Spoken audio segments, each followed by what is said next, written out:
Bienvenidos. Este es el día número 53.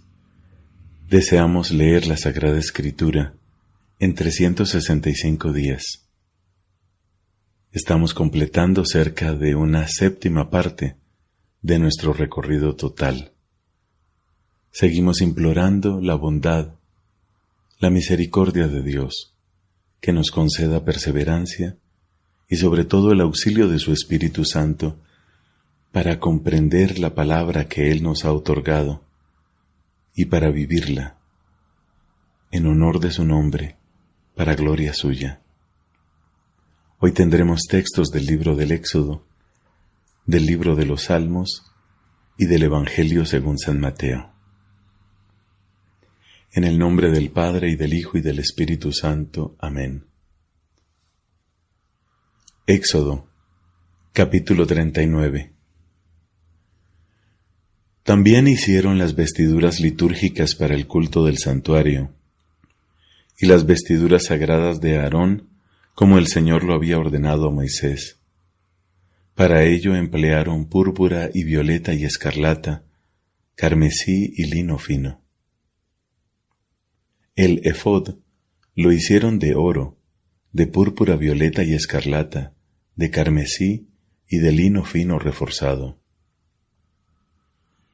Prepararon láminas de oro trabajado a martillo, que luego cortaron en forma de hebras, para entretejerlas artísticamente con la púrpura, violeta y escarlata, con el carmesí y con el lino fino reforzado. Después aplicaron al efod 2 hombreras, y éste quedó unido por sus 2 extremos. El cinturón para ajustarlo formaba una sola pieza con él, y estaba hecho de la misma manera. Era de oro, de púrpura, violeta y escarlata, de carmesí y lino fino reforzado, como el Señor lo había ordenado a Moisés.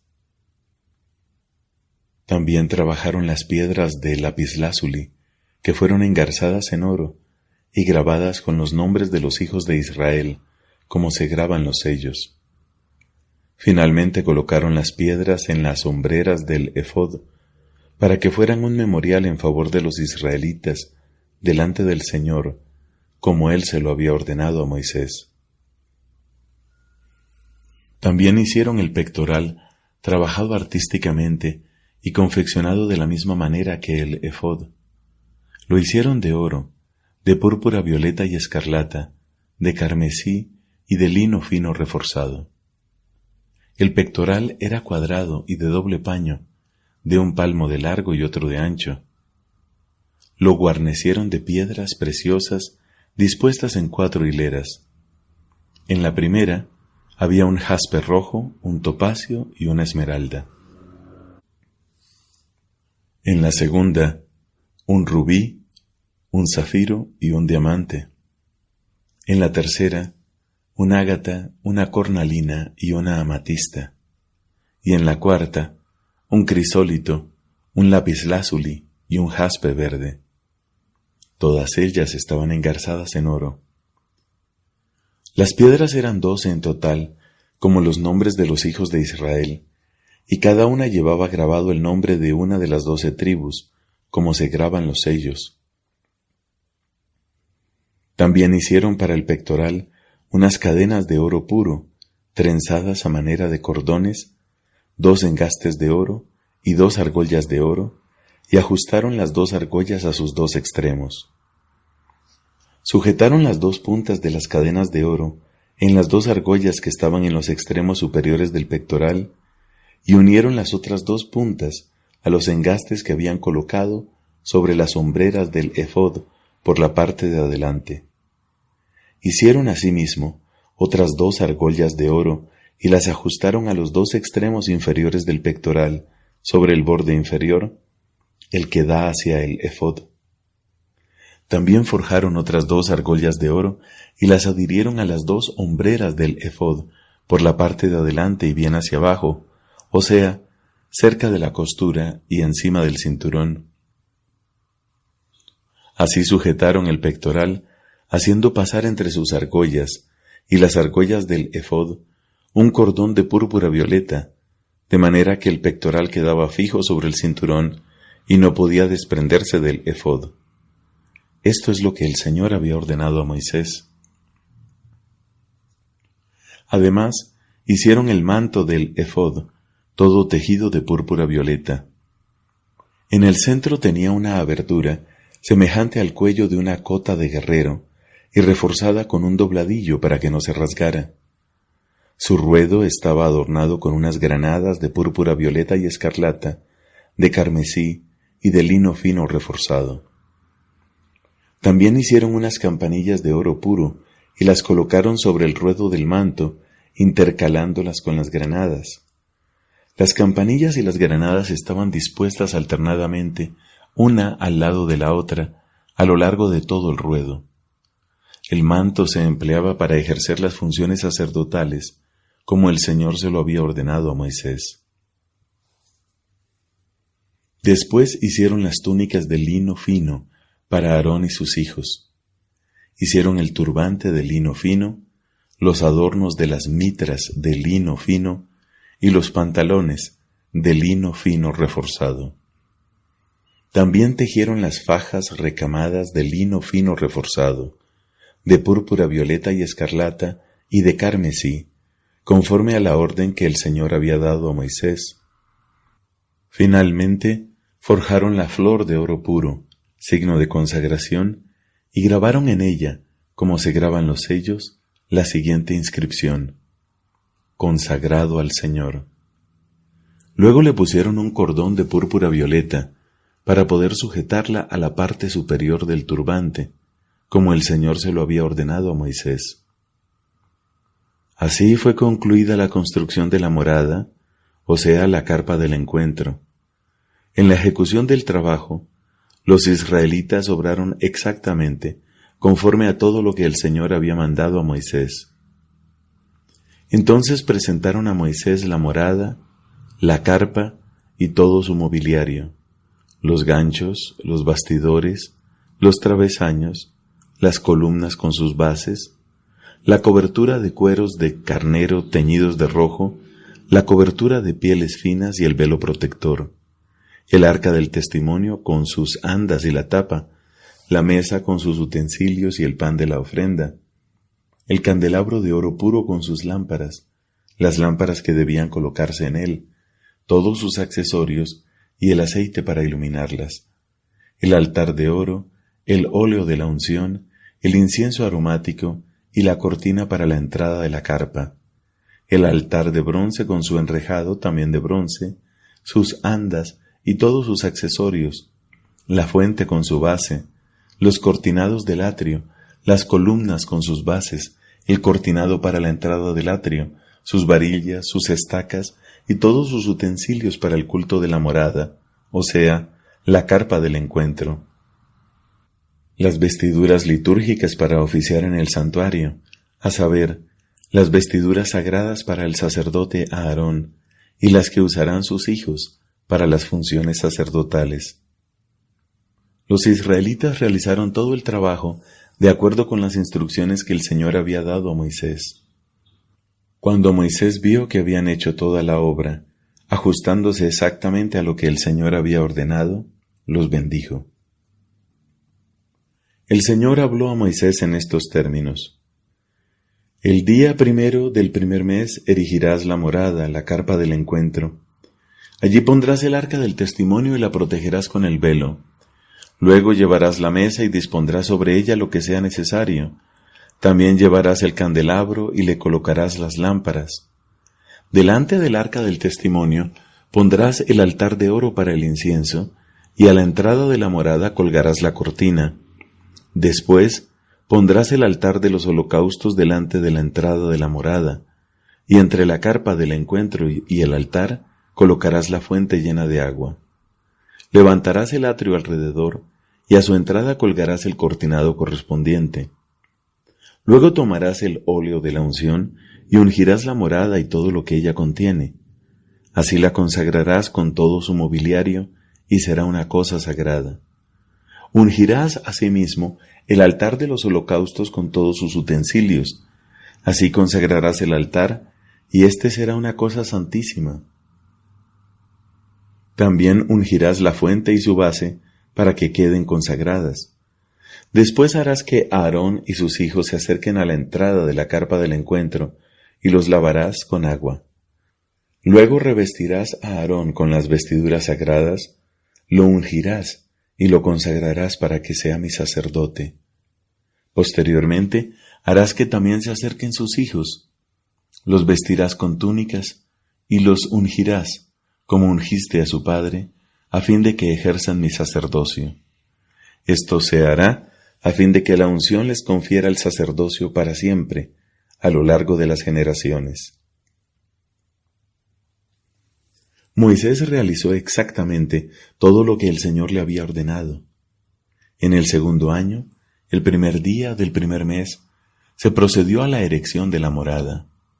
Para ello, Moisés asentó sus bases, colocó sus bastidores, dispuso sus travesaños y levantó sus columnas. Después extendió la carpa por encima de la morada y sobre ella colocó la cobertura de la carpa, como el Señor se lo había ordenado. Enseguida tomó las tablas del testimonio y las puso en el arca. Sujetó las andas en el arca y sobre ella colocó la tapa. Entonces condujo el arca hacia el interior de la morada, colgó el velo que la protegía y así cubrió el arca del testimonio conforme a la orden que el Señor le había dado. También puso la mesa en la carpa del encuentro, sobre el lado norte de la morada, delante del cortinado, y dispuso convenientemente sobre ella los panes de la ofrenda, delante del Señor, como el mismo Señor se lo había mandado. Luego puso el candelabro frente a la mesa, en el lado sur de la morada. Le colocó las lámparas delante del Señor, como el Señor se lo había ordenado. Puso asimismo el altar de oro delante del cortinado, y quemó en él incienso aromático, como el Señor lo había ordenado a Moisés.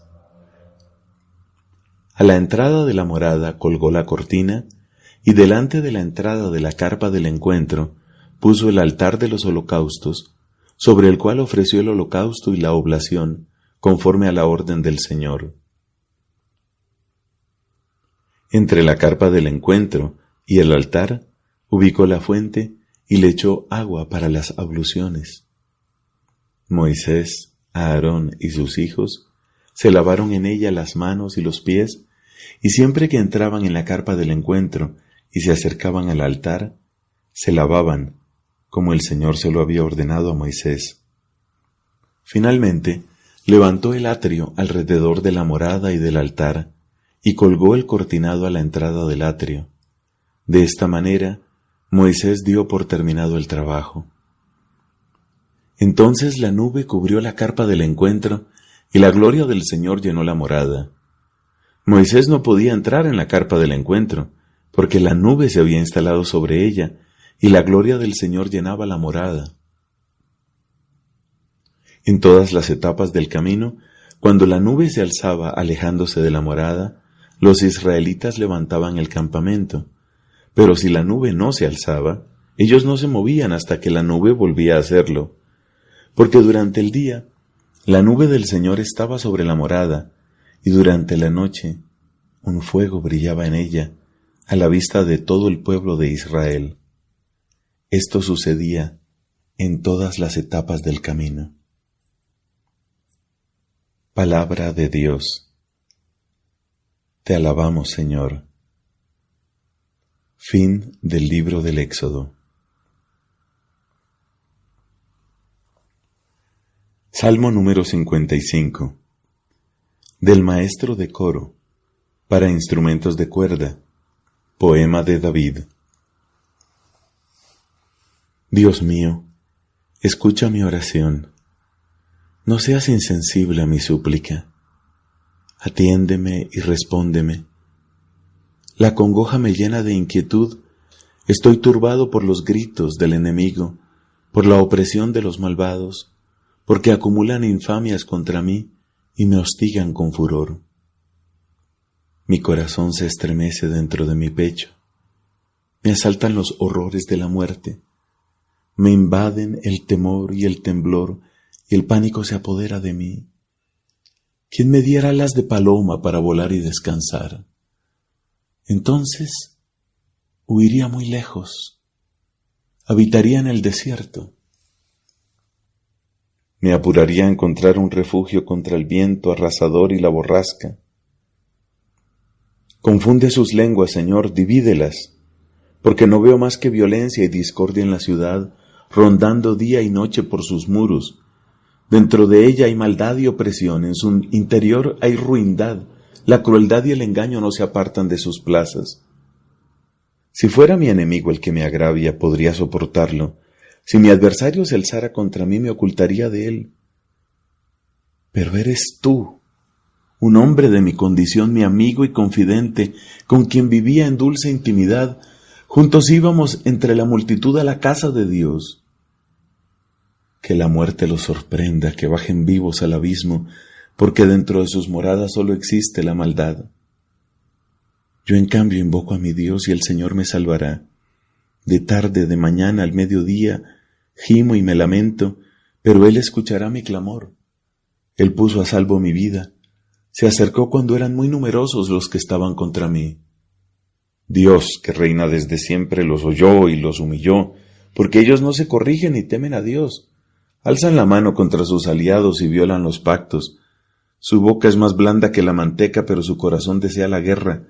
Sus palabras son más suaves que el aceite, pero hieren como espadas. Confía tu suerte al Señor, y Él te sostendrá. Nunca permitirá que el justo perezca. Y tú, Dios mío, los precipitarás en la fosa más profunda. Los hombres sanguinarios y traidores no llegarán ni a la mitad de sus días. Yo en cambio confío en ti, Señor. Padre, te da gloria a tu Hijo en el Espíritu Santo, como era en el principio, ahora y siempre, por los siglos de los siglos. Amén. Del Evangelio según San Mateo, capítulo número 27, versículos del 27 al 50. Los soldados del gobernador llevaron a Jesús al pretorio y reunieron a toda la guardia alrededor de él. Entonces lo desvistieron y le pusieron un manto rojo. Luego tejieron una corona de espinas y la colocaron sobre su cabeza. Pusieron una caña en su mano derecha y doblando la rodilla delante de él se burlaban diciendo: «Salud, Rey de los judíos». Y escupiéndolo, le quitaron la caña y con ella le golpeaban la cabeza. Después de haberse burlado de él, le quitaron el manto, le pusieron de nuevo sus vestiduras y lo llevaron a crucificar.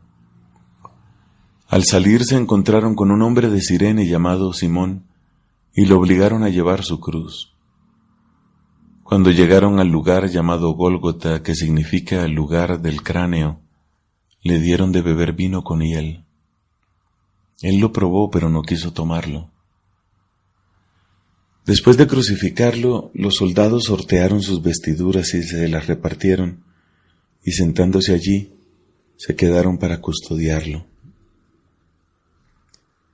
Colocaron sobre su cabeza una inscripción con el motivo de su condena: «Este es Jesús, el Rey de los judíos». Al mismo tiempo fueron crucificados con él 2 ladrones, uno a su derecha y el otro a su izquierda. Los que pasaban lo insultaban y moviendo la cabeza decían: «Tú que destruyes el templo y en 3 días lo vuelves a edificar, sálvate a ti mismo si eres hijo de Dios y baja de la cruz». De la misma manera, los sumos sacerdotes junto con los escribas y los ancianos se burlaban diciendo: «Ha salvado a otros y no puede salvarse a sí mismo. Es Rey de Israel, que baje ahora de la cruz y creeremos en Él. Ha confiado en Dios, que Él lo libre ahora si lo ama, ya que Él dijo: yo soy hijo de Dios». También lo insultaban los ladrones crucificados con Él. Desde el mediodía hasta las 3 de la tarde, las tinieblas cubrieron toda la región. Hacia las 3 de la tarde, Jesús exclamó en alta voz: Elí, Elí, lema sabactani, que significa: Dios mío, ¿por qué me has abandonado? Algunos de los que se encontraban allí al oírlo dijeron: Está llamando a Elías. Enseguida uno de ellos corrió a tomar una esponja, la empapó en vinagre y poniéndola en la punta de una caña le dio de beber. Pero los otros le decían: Espera, veamos si Elías viene a salvarlo. Entonces Jesús, clamando otra vez con voz potente, entregó su espíritu. Palabra del Señor. Gloria a ti, Señor Jesús.